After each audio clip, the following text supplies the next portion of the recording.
நம்மை சார்ந்ததனால் வந்தது. இறைவன் ஒரு காலம் ஆணவத்தை சாரமாட்டான், இயல்பாகவே சாரமாட்டான்.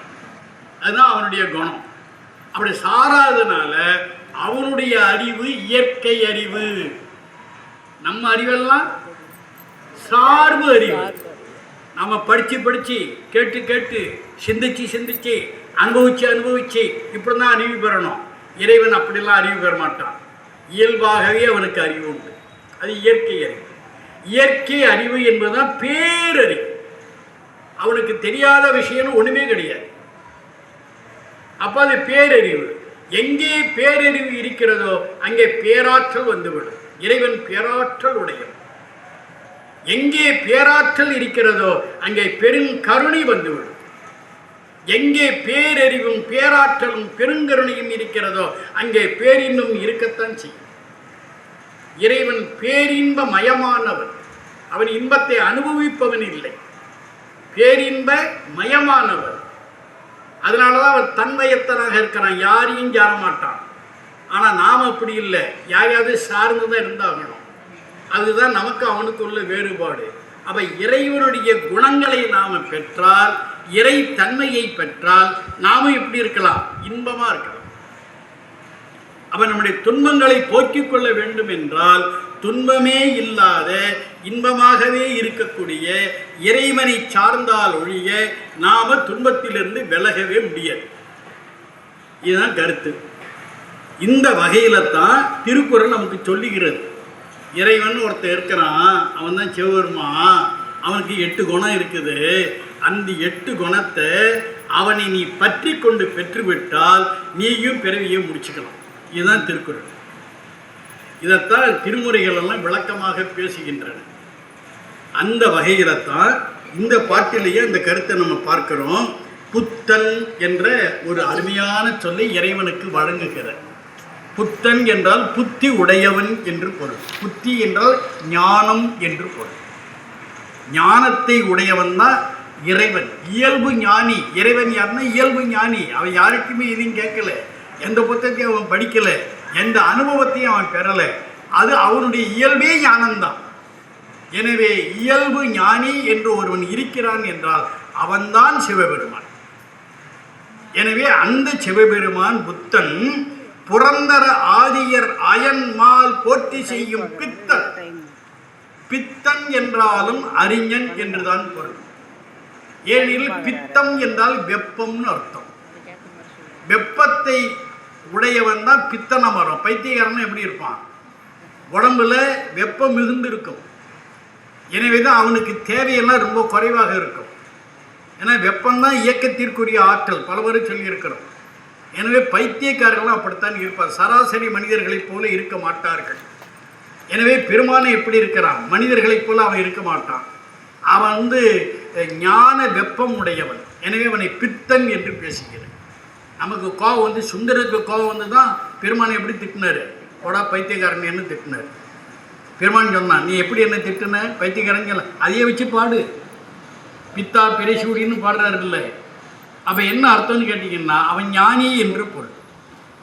அவன் பெருந்துறை மேய பீரான். இந்த பெருந்துறை மேய பீரான்ங்கிறாரு. துறைனா என்னன்னு புரிந்துக்கிறோம். பழைய காலத்தில் நீர்நிலைகள் பல உண்டு. ஆறு, குளம், ஏரி, வாய்க்கா, இந்த மாதிரிலாம் நிறைய நீர்நிலைகள் உண்டு. அதில் போய் இறங்கி அந்த நீரை பயன்படுத்தணும்னா இடம் பார்த்து இறங்கணும். இடம் பார்க்காம இறங்கணும்னா இந்த சேத்துல காலு புதைஞ்சிடும். அப்படி புதையாமல் இருக்கணும்னா எல்லோரும் பயன்படுத்துகின்ற இடம் எது என்று பார்க்கணும். அதற்கு துறை என்று பெயர். படித்துறை என்றெல்லாம் வழக்கத்தில் இருக்கிறது.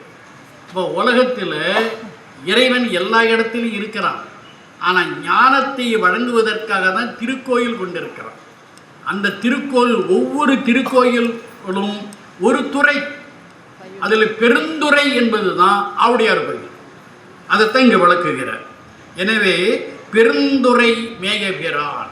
இன்றைக்கு ஆவுடையார் கோயில் என்று எந்த தலத்தை சொல்லுகிறோமோ அந்த தலம்தான் மணிவாசகர் காலத்தில் பெருந்துறையாக இருந்தது.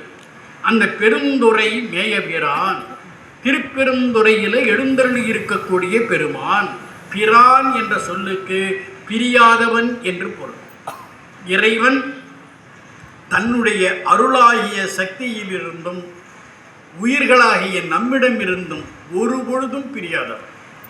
மாணிக்கவாசகர் பாடுகிறல்ல, இமைப்பொழுதும் என் நெஞ்சில் நீங்காதான் என்று பாடுறல்ல. அப்ப இறைவன் நம்மை விட்டு பிரியவே மாட்டான். ஆனா நாம பிரிஞ்சிடுவோம். அப்பப்போ அவன் பிரிய மாட்டான், நாம பிரிஞ்சிடுவோம். அதுதான் நமக்கு பிரச்சனையே. எனவே பெருந்துரை மேயவீரான் பிறப்பு அறுத்த அத்தன். இந்த பிறவி தான் நமக்கு துன்பம். பிறவிக்கு இன்னொரு பெயர் பிணி. உயிராகிய நம்மை பிடித்து கொண்டிருப்பது தான் பிறவி. எனவே பிறவி பிணி. அந்த பிறவி என்ற பிணியை அறுத்த அத்தன். அத்தன்னா தலைவன் அர்த்தம். தலைவனால தான் அதை செய்ய முடியும். சிவபெருமான் ஒருவனே தலைவன். எனவே அத்தன் என்று பேசுகிறார். அத்தகைய பெருமான் அணிதில்லை அம்பலவன். அழகிய தில்லையில பேரம்பலத்தில் பொது அம்பலத்தில் எழுந்தருளி இருப்போம். இதெல்லாம் உயர்ந்த கருத்துகள். இது என்ன கருத்துனா, உயிர்னா உயிர் தான். அது அமெரிக்காவில் பிறந்தாலும் உயிர் தான், ஜப்பானில் பிறந்தாலும் உயிர் தான், இந்தியாவில் பிறந்தாலும் உயிர் தான். அப்போ எல்லா உயிர்களுக்கும், எல்லா மனித உயிர்களுக்கும் யார் தலைவன் என்றால் சிவபெருமான் ஒருத்தனே தலைவன். இந்த கருத்தை உணர்த்துவதற்குத்தான் தில்லையில பெருமான் ஐந்தொழில் கூத்து ஆடுகிறான். ஏனெனில் அந்த தில்லைக்கு, அந்த தில்லையில் உள்ள கோயிலுக்கு உரிய பெயர் எது என்றால் பொது. பொது அம்பலம், பேரம்பலம், சிற்றம்பலம்.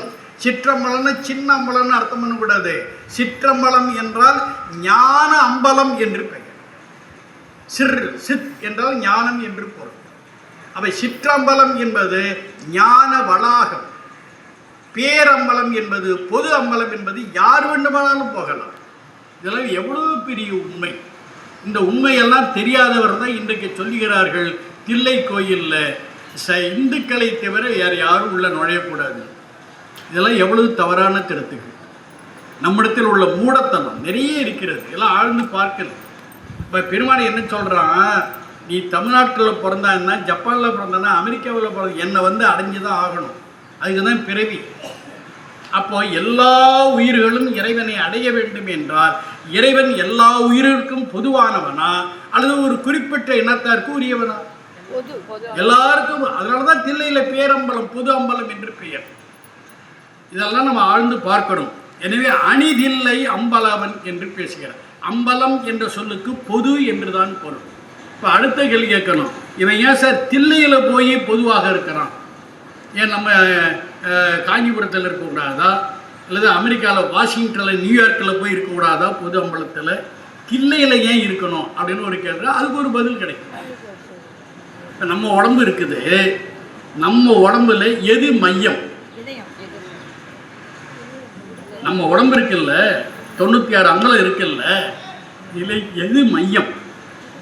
நெஞ்சு தான் மையம். ஆனால் இதுதான் அப்படி நின்றுக்கிட்டோம்னா இது மையமா வருமா? எது மையமா வரும்? இடுப்பு தான் வரும். ஆனால் இடுப்பை நம்ம மையம் என்று சொல்லுவதில்லை. இதைத்தான் சொல்கிறோம். அதுக்கெல்லாம் காரணம் உண்டு.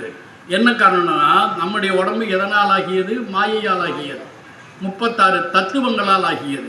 36 தத்துவம் நம்ம உடம்புல எங்கே இருக்குதுன்னு பார்க்கணும். அதாவது சாத்திரத்தை நீங்கள் மேலோட்டமாக படித்தீங்கன்னா இதெல்லாம் விளங்காது. நீங்கள் ஆழ்ந்து ஆழ்ந்து பெருமானை பற்றி கொண்டு ஆழ்ந்து நுணுகி படித்தீங்கன்னா இந்த உண்மையெல்லாம் விளங்கிடும். எல்லாருக்கும் விளங்குது. நம்ம உடம்புல 36 தத்துவம் எங்கே இருக்குன்னா, நாத தத்துவம் முதல் தத்துவம் தலை உச்சியில் இருக்குது. 36வது தத்துவம் மண் தத்துவம். அது எங்கே இருக்குன்னா, முதுகெலும்பு எங்கே போய் முடியுதோ அந்த இடத்துல இருக்கு. அந்த இடத்துக்கு தான் மூலாதாரம்னு பேர். அப்போ நம்முடைய உடம்பு பார்ப்பதற்கு உயரமாக இருந்தாலும் உள்ளபடியே நம்முடைய உடம்பு எது என்றால் தலை உச்சியிலிருந்து முதுகெலும்பு முடிகிற அளவு தான். இந்த இடத்துல எது மையம்னா நெஞ்சு தான் மையம். நீங்கள் 8 சான் உடம்புன்னு பேர். சான்னா இப்படி கையை நீட்டணும். கட்டை விரலையும் சுண்டு விரலையும் நீட்டினீங்கன்னா சான். இதெல்லாம் பழைய கணக்கு. இப்போ உள்ளவர்களுக்கு இதெல்லாம் விளங்காது. இந்த சாணுனால நீங்கள் அளந்து பார்த்தீங்கன்னா 8 சான் இருக்கும் உடம்பு. ஏன்னா ஒரு சாணுக்கு 12 அங்குலம், 8 12 96 அங்குலம். அப்படி அளந்து பார்த்தீங்கன்னா தலை உச்சியிலேருந்து பார்த்தீங்கன்னா இந்த கழுத்து வருதா அது வரல ஒரு சால். இங்கேருந்து அளந்து பார்த்தீங்கன்னா இந்த நெஞ்சகை எங்கே முடியுதோ அது வரல 2வது சால். அங்கிருந்து பார்த்தீங்கன்னா வயிறு இருக்குல்ல அது வரல 3வது சால்.